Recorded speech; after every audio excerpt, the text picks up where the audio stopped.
ರಾಜ್ಯದಲ್ಲಿ ಸದ್ಯ ಮೊದಲ ಹಂತದ ಮತದಾನ ಮುಗಿದಿದ್ದು ಎರಡನೇ ಹಂತದ ಮತದಾನಕ್ಕೆ ಸಜ್ಜಾಗಿದೆ. ಚುನಾವಣಾ ಪ್ರಚಾರದ ವೇಳೆ ಸಚಿವ ಎಂಬಿ ಪಾಟೀಲ್ ತಬ್ಬಿಬ್ಬಾಗಿದ್ದಾರೆ. ಯಾಕೆ ಅಂತೀರಾ? ಆ ಸ್ಟೋರಿ ಏನಿದೆ ನೋಡಿ.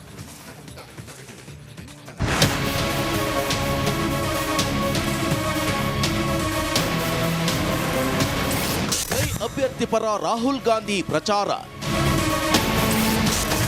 ಭಾಷಾಂತರ ವೇಳೆ ತಬ್ಬಿಬ್ಬಾದ ಎಂಬಿ ಪಾಟೀಲ್.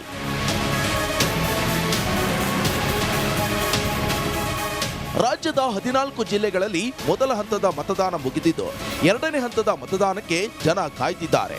ಉಳಿದ 14 ಕ್ಷೇತ್ರಗಳಲ್ಲಿ ಈಗಾಗಲೇ ಅಬ್ಬರದ ಪ್ರಚಾರ ಶುರುವಾಗಿದ್ದು ವಿಜಯಪುರ ಕಾಂಗ್ರೆಸ್ ಅಭ್ಯರ್ಥಿ ರಾಜು ಆಲಗೂರು ಪರ ಭರ್ಜರಿ ಮತಬೇಟೆ ನಡೆಸಿದ್ರು. ಈ ವೇಳೆ ಮೋದಿ ವಿರುದ್ಧ ರಾಹುಲ್ ಗಾಂಧಿ ವಾಗ್ದಾಳಿ ನಡೆಸಿದ್ರು. ಸಂವಿಧಾನವನ್ನ ಮುಗಿಸುವ ಕೆಲಸ ನಡೆಸಲಾಗ್ತಿದೆ ಅಂತ ಗುಡುಗಿದ್ದಾರೆ. हिंदुस्तान के इतिहास में एक पार्टी और एक व्यक्ति हिंदुस्तान के संविधान को और लोकतंत्र को खत्म करने की कोशिश कर रहे हैं. नरेंद्र मोदी संविधान को खत्म करने की कोशिश कर रहे हैं. उनके एमपीज ने साफ कह दिया है कि अगर वो चुनाव जीतेंगे तो संविधान को बदल देंगे और रद्द कर देंगे. ರಾಹುಲ್ ಗಾಂಧಿ ಮಾತನ್ನ ಭಾಷಾಂತರ ಮಾಡುತ್ತಿದ್ದ ಎಂಬಿ ಪಾಟೀಲ್ ತಬ್ಬಿಬ್ಬಾದ್ರು. ಕೊನೆಯ ಘಟ್ಟದಲ್ಲಿ ಕಾಂಗ್ರೆಸ್ ಕಾರ್ಯಕರ್ತರು ಬಬರ್ ಶೇರ್ ಇದ್ದ ಹಾಗೆ ಎಂದು ರಾಹುಲ್ ಗಾಂಧಿ ಹೇಳಿದ್ರು. ಇದನ್ನ ಭಾಷಾಂತರ ಹೇಗ್ ಮಾಡುವುದು ಅಂತ ಗೊತ್ತಾಗದೆ ಒಂದು ಕ್ಷಣ ತಬ್ಬಿಬ್ಬಾದ್ರು. ಬಳಿಕ ಕಾಂಗ್ರೆಸ್ ಕಾರ್ಯಕರ್ತರು ಹುಲಿ ಸಿಂಹ ಇದ್ದಂತೆ ಅಂತ ಹೇಳಿದ್ರು. और खास तौर से हमारे जो कांग्रेस पार्टी के कार्यकर्ता हैं, ವಿಶೇಷವಾಗಿ ನಮ್ಮ ಕಾಂಗ್ರೆಸ್ ಪಕ್ಷದ ಕಾರ್ಯಕರ್ತರೇನಿದ್ದೀರಿ, जो बब्बर शेर हैं, जो बब्बर शेर हैं,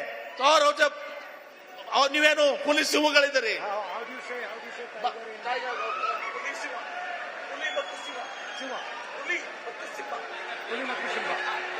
खुली मत्तू सिंबा. ವಿಜಯಪುರದಲ್ಲಿ ಲೋಕಸಭಾ ಚುನಾವಣಾ ಅಖಾಡ ರಂಗೇರಿದ್ದು ಮತಪ್ರಚಾರದ ಅಬ್ಬರವು ಜೋರಾಗಿದೆ. ವಿಜಯಪುರ ಮತದಾರರು ಯಾವ ಅಭ್ಯರ್ಥಿಯನ್ನ ಪಾರ್ಲಿಮೆಂಟ್ಗೆ ಕಳಿಸ್ತಾರೆ ಅಂತ ಕಾದು ನೋಡಬೇಕಿದೆ.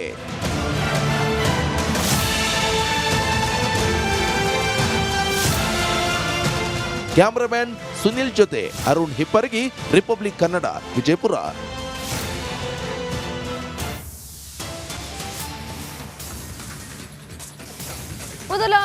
ಮೊದಲ ಮತದಾನ ಮುಗಿದಿದ್ದು ಸೆಂಟ್ ಜೋಸೆಫ್ ಕಾಲೇಜಿನಲ್ಲಿ 10 ಸ್ಟ್ರಾಂಗ್ ರೂಮ್ ಅನ್ನ ನಿರ್ಮಾಣ ಮಾಡಲಾಗಿದೆ. ಬೆಂಗಳೂರು ಉತ್ತರ ಕ್ಷೇತ್ರದ ಅಡಿ 8 ವಿಧಾನಸಭಾ ಕ್ಷೇತ್ರ ಇರುವಂತದ್ದು. ಒಂದೊಂದು ಕ್ಷೇತ್ರಗಳಿಗೆ ಒಂದೊಂದು ಸ್ಟ್ರಾಂಗ್ ರೂಮ್. 10 ಸ್ಟ್ರಾಂಗ್ ರೂಮ್ಗಳಲ್ಲಿ EVM ಮಷಿನ್ಗಳನ್ನ ಶಿಫ್ಟ್ ಮಾಡಲಾಗಿದೆ. ಆಲೋ ಬ್ಲಾಕ್ ಹಾಕಿ ಕ್ಲೋಸ್ ಮಾಡಿಸಿದ್ದಾರೆ ಅಧಿಕಾರಿಗಳು.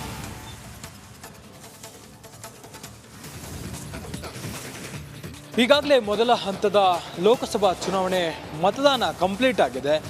ಚುನಾವಣಾ ಅಧಿಕಾರಿಗಳು EVM ಮಷಿನ್ಗಳನ್ನು ಸ್ಟ್ರಾಂಗ್ ರೂಮ್ಗೆ ಶಿಫ್ಟ್ ಮಾಡುವಂಥ ಕೆಲಸವನ್ನು ಮಾಡ್ತಿದ್ದಾರೆ. ಸದ್ಯಕ್ಕೆ ನಾನು ಸೆಂಟ್ ಜೋಸೆಫ್ ಕಾಲೇಜ್ ಬಳಿ ಇದ್ದೀನಿ.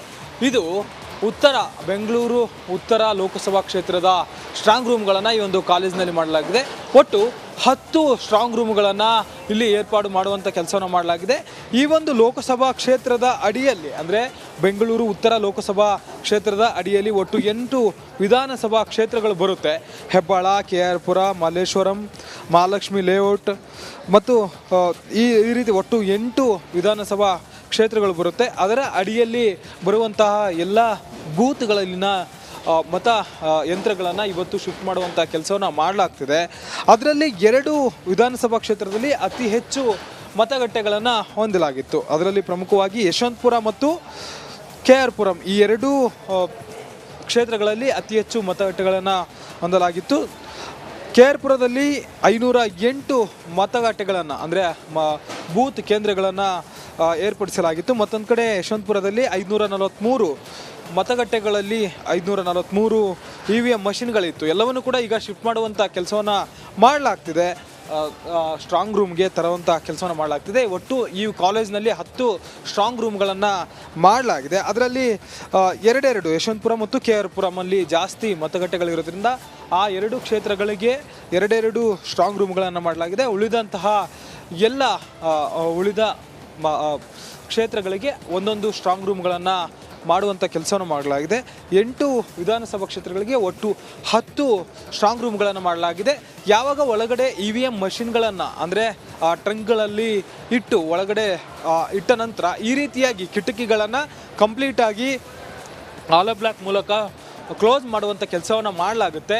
ಸೀಲ್ ಮಾಡ್ತಾರೆ. ನಂತರ ಡೋರ್ಗಳನ್ನು ಶೀಲ್ ಮಾಡಿ ಇಲ್ಲಿ ಸಿಬ್ಬಂದಿಯನ್ನು ಸೆಂಟ್ರಲ್ ಸಿಬ್ಬಂದಿಯನ್ನಾಗಿರ್ಬೋದು ಮತ್ತು ಸ್ಥಳೀಯ ಪೊಲೀಸರು ಇಬ್ಬರನ್ನು ಕೂಡ ಇಲ್ಲಿ ಭದ್ರತೆಗೆ ನಿಲ್ಲಿಸುವಂಥ ಕೆಲಸವನ್ನು ಕೂಡ ಮಾಡಲಾಗುತ್ತೆ. ಜೂನ್ 4ರವರೆಗೂ ಕೂಡ ಇಲ್ಲಿ ಭದ್ರತೆಯ ಒಂದಿಗೆ ಆ ಒಂದು EVM ಮಷಿನ್ಗಳನ್ನು ಕಾಯಲಾಗುತ್ತೆ. ಈಗಾಗಲೇ ಕೇಂದ್ರ ತಂಡಗಳು ಮತ್ತು ಸ್ಥಳೀಯ ಪೊಲೀಸರನ್ನು ಕೂಡ ನಿಯೋಜನೆ ಮಾಡುವಂಥ ಕೆಲಸವನ್ನು ಮಾಡಲಾಗುತ್ತೆ.